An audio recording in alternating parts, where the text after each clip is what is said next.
Good day to all of you. I am Geman Marceline A. from Group 1, and together with Nada Matanog, we are going to discuss the introduction of Chapter 2 in Reading in Philippine History, which talks about a brief summary of the first voyage around the world by Magellan by Antonio Pigafetta. Katulad nga ng kung anong nakasaad sa librong ito, Antonio Pigafetta was the one who wrote this written history. Naging tanyag, naging kilala ang aklat na ito dahil isa ito sa mga importante at makatotohanang salaysay patungkol sa istorya ng paglalakbay ni Ferdinand Magellan sa mundo. Dahil ang mga detalye, ang mga pangyayaring nakasaad sa librong ito ay base mismo sa pansariling karanasan at obserbasyon ni Antonio Pigafetta sa kanilang paglalakbay ni Magellan sa mundo. Ngunit, sino nga ba itong si Antonio Pigafetta? Antonio Pigafetta is an Italian born sometime in the closing year of 15th century. His parents were Giovanni Pigafetta and Angela Zoga. He was an eldest child among his two siblings. Antonio Pigafetta studied astronomy, geography, and cartography. Together with Juan Sebastian Elcano, Antonio Pigafetta accompanied Ferdinand Magellan in the famous expedition in Moluccas, which began in August 1519 and ended in September 1522. His account was also a major reference to the events leading to Magellan's arrival in the Philippines, his encounter with local leaders, his death with the hands of Lapu-Lapu's forces in the Battle of Mactan, and in the departure of what was left of Magellan's fleet from the islands. Students of history need to realize that primary sources used in the subsequent written histories depart from certain perspectives. Thus, Pigafetta's account was also written from the perspectives of Pigafetta himself and was a product of the context of each production. The first voyage around the world by Magellan was published after Pigafetta returned to Italy. Sa librong ito, nagsimula ang journey of circumnavigation ni Magellan sa mundo noong marating nila ang tinawag ni Antonio Pigafetta na Ladrones Islands or the Islands of Thebes, where he recounted that these people have no arms but use sticks, which have a fish bone at the end. They are poor but ingenious and great thieves, and for the sake of what we call these islands, the Ladrones Islands. So, ang mga taong nakatira sa islang iyon ay mga walang armas at gumagamit lamang ng mga kahoy na may tinik na isda. Sila raw ay mga mahihirap ngunit matatalino. The Ladrones Islands is presently known as the Marianas Islands. These islands are located southeast of Japan, west-southeast of Hawaii, north of New Guinea, and east of Philippines. 10 araw matapos nilang marating ang Ladrones Islands, narating naman nila ang tinawag ni Pigafetta na the Isle of Zamal, na ngayon ay Samar. Ngunit nagdesisyon si Magellan na tumungo na lang sa ibang isla na walang nakatira upang mas masigurado ang kanilang seguridad. Pigafetta recounted that after 2 days, March 18, may siyam ng mga kalalakihan ang nagpakita sa kanila na nagpapahayag ng kasiyahan at kagalakan nang makita nila ang mga dayuhang sina Magellan. Naging maganda ang pagtatagpo ng dalawang panig. Ang bawat isa, sina Magellan at ang siyam na kalalakihan, ay nagbigay ng sari-saring regalo sa bawat isa. And with that, Pigafetta characterized the people as very familiar and friendly, and willingly showed them different islands and the names of these islands. The fleet of Magellan went to Humuno Island or Humunhon, and there they found what Pigafetta referred to as the watering place of good signs. Dito nila nakita ang senyales ng ginto, at kanilang pinangalanan ang isla bilang Archipelago of St. Lazarus. They left the island. Then, on March 25th, Pigafetta recounted that they saw 2 balanghay or balangay. Dito nila natagpuan or nakita si Raha Siago. Sa encounter na ito ni Magellan at Raha Siago ay nagkaroon sila ng magandang usapan na nagugat ng kanilang agarang pagkakasundo. Makalipas ang ilang araw, tumungo sina Raha Siago at Magellan sa isang isla upang ipakilala ni Raha Siago si Magellan sa kanyang kapatid.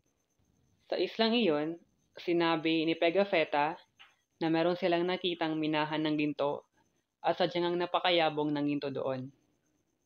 Ipinakilala ni Raja Siago si Magellan sa kanyang kapatid na si Raja Colombo.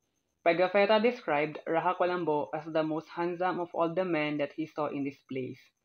He was also adorned with silk and gold accessories like a golden dagger, which he carried with him in a wooden polished sheath. Raja Colombo is the king of Zuluan and Calagan, now Butuan and Caragua. On March 31st, which happened to be Easter Sunday, nag-utos si Magellan sa kanyang chaplain or kapelyan na magsagawa ng misa sa baybayin or shore ng isla. Nang marinig ito ng hari, siya ay nag-alay ng 2 patay na baboy at sumali sa misa. Pigafetta reported that both kings participated in the mass. He wrote, "When the offertory of mass came, the 2 kings went to kiss the cross like us, but they offered nothing. And at the elevation of the body of our Lord, they were kneeling like us, and adored our Lord with joined hands." After the mass, Magellan ordered that the cross be brought with nails and crown in place. Magellan explained that the cross, the nail, and the crown were the signs of his emperor, and that he was ordered to plant it in the places that he would reach. Ipinaliwanag din ni Magellan na kapag makita ng ibang Spaniards ang cross na iyon na itinanim, na itatanim sa kanilang isla, ay kanilang mapag-aalamang ang islang iyon ay walang gagawing masama sa kanila, and that any person who might be held captivates by them would be released. The king concurred and allowed for the cross to be planted. Ang misang naganap sa islang iyon ay nag-iwan ng marka sa history ng Pilipinas bilang kauna-unahang misang ginanap sa Pilipinas. At ang cross na iyon na itinanim ni Magellan ay hanggang sa ngayon ay nandoon pa rin. After 7 days, Magellan and his men decided to move and look for islands where they could acquire more supplies and provisions. They learned of the islands of Ceylon or Leyte, Bohol, and Zubor, Cebu, and intended to go there. Raja Colombo offered to pilot them in going to Cebu, the largest and the richest of the islands. By April 17th of the same year, Magellan and his men reached the port of Cebu. The king of Cebu, through Magellan's interpreter, demanded that they pay tribute as it was customary, but Magellan refused. Magellan said that he was a captain of a king himself and thus would not pay tribute to other kings. By the next day, Magellan's men and the king of Cebu, together with other principal men of Cebu, met in one open space. There, the king offered a bit of his blood and demanded that Magellan do the same. Good day everyone, my name is Nada Okamatanok from BS Social Work 1C, and this is the continuation of Mr. Gaman's report, which is a brief summary of the first voyage around the world by Magellan by Antonio Pigafetta.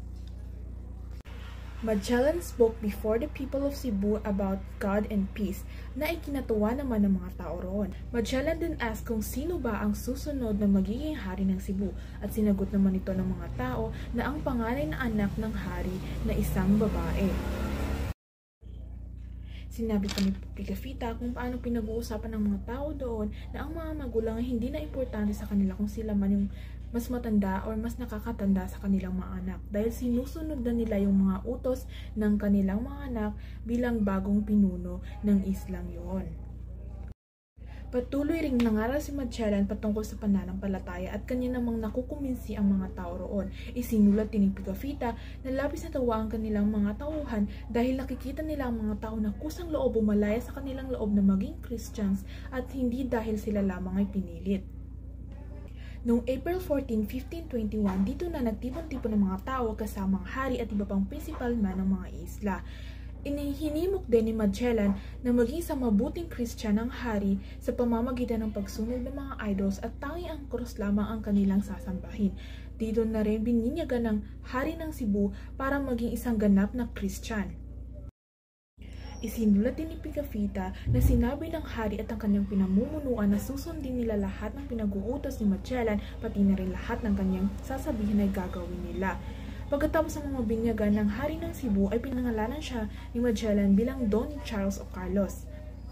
Pinangalanan din ang soberanya nito pati ang prinsipe na si Don Fernand o si Fernando, pati na rin ang hari ng Java na si Jehan.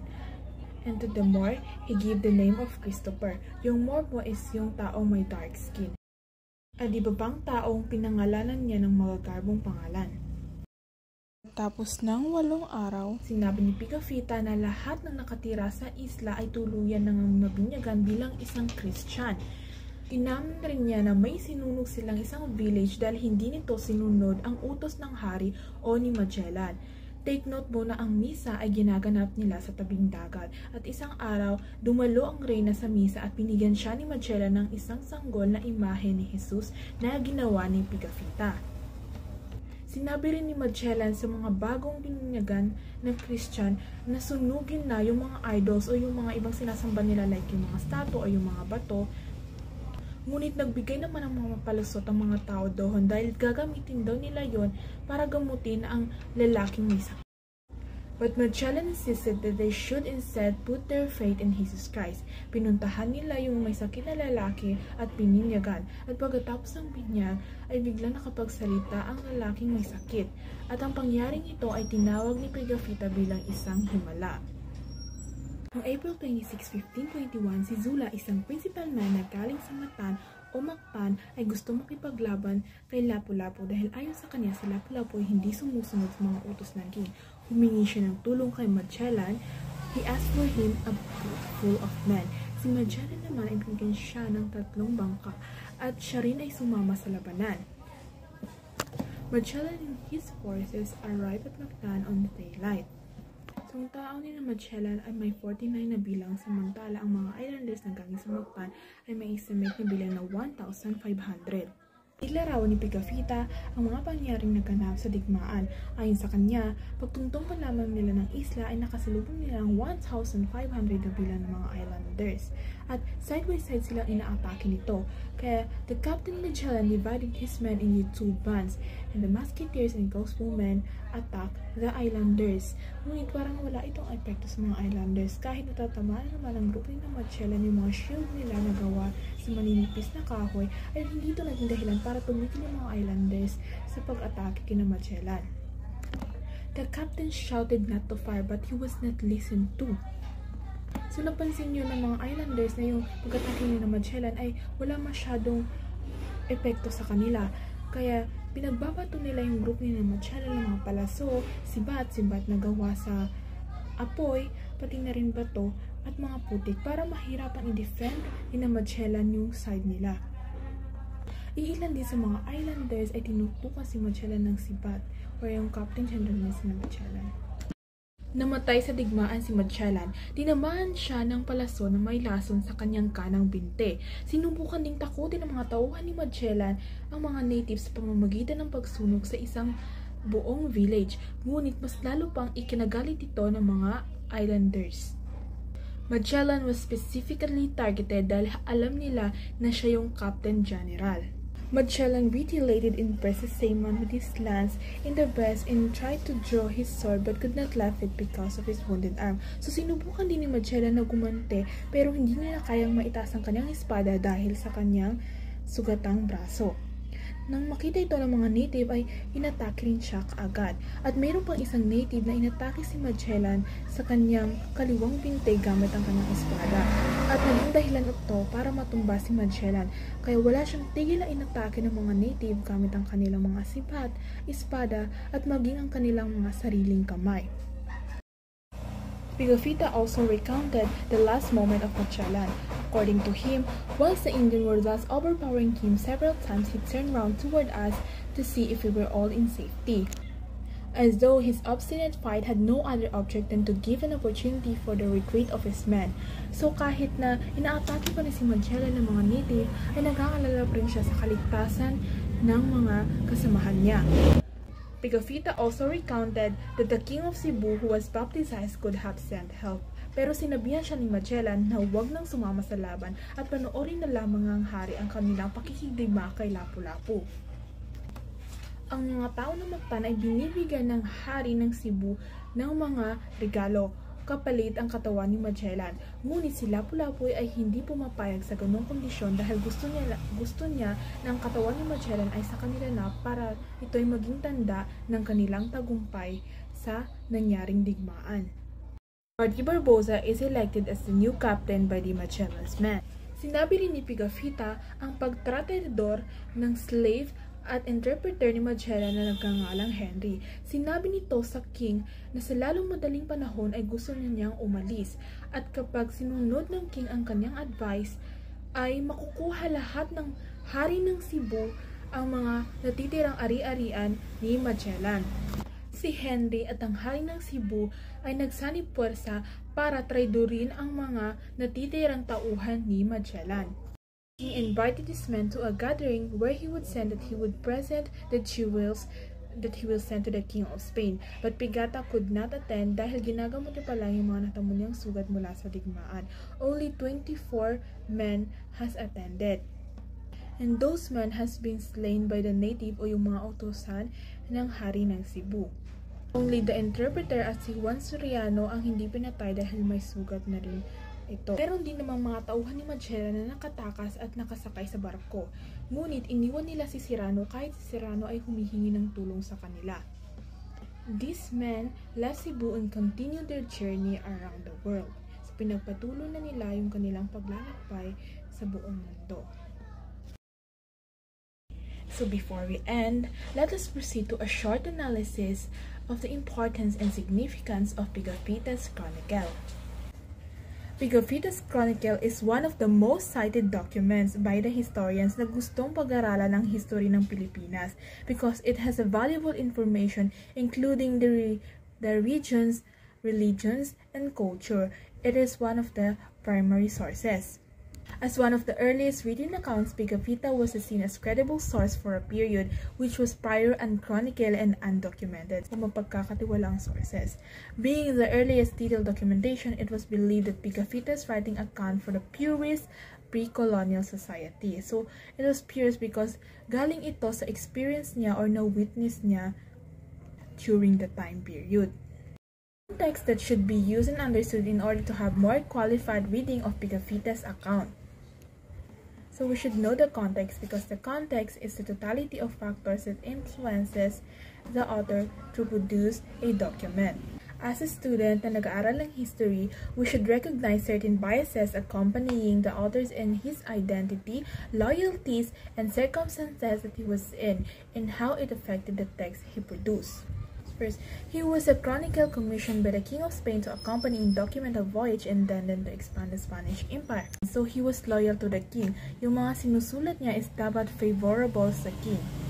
Because inutusan siya ng king na isulat kung ano man yung mangyayari sa mga paglalakbay nila. He was also noble descent na nanggaling sa isang mayaman na pamilya.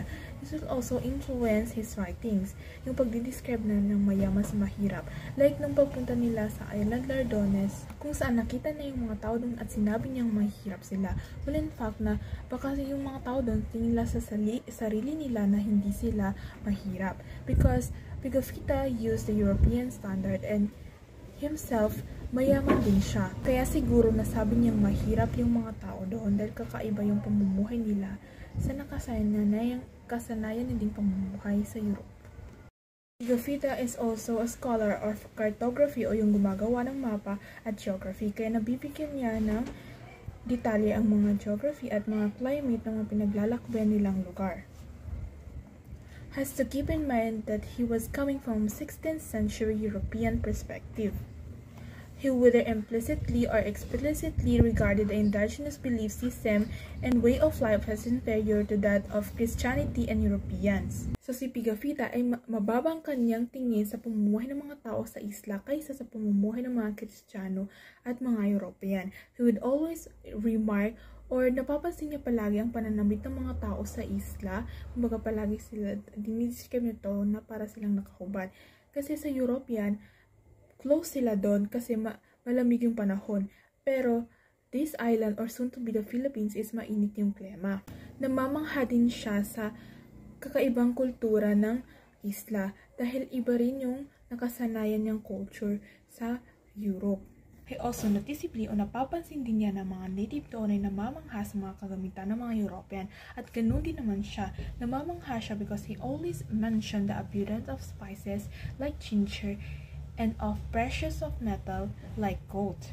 His observation and assessment of the indigenous attires of native, he saw them as being naked because from European standpoint, they were wearing few clothes indeed. So ito po yung sinasabi ko kanina na he's using the European standpoint. Kaya nakikita niya yung mga tao doon na o dinidescribe yung mga tao doon na nakahubad kasi maliit lamang yung mga sinusuot nilang damit.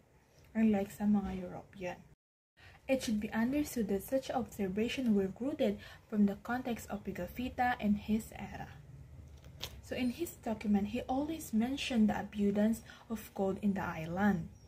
At makikita rin naman natin to sa description niya sa mga leaders na nakasuot ang iba't ibang klase ng gold at mayaman din ang isla sa gold. So the obsession with spices might be other kakaiba sa ating mga Pilipino dahil normal lang na marami tayong spices dito sa Philippines. But to study further or to read further, the context will reveal that spices were scarce in Europe or kakaunti lamang ng mga spices doon and hence were seen as prestige goods. That was the analysis of Pigafetta. So this document is very important because it gives us the picture of the pre-colonial Philippines. But even though it gives this picture of the pre-colonial Philippines, we need to understand that Pigafetta wrote this by his own perspective. And also, nakikita rin natin yung purpose ng pagpunta dito ng mga tauhan ni Magellan, which is yung religion or yung Christianity, pagpapalaganap ng Christianity, wealth, and of course the spices. That's all I can share for you. Thank you very much for your patience and for watching this video report in Reading in Philippine History.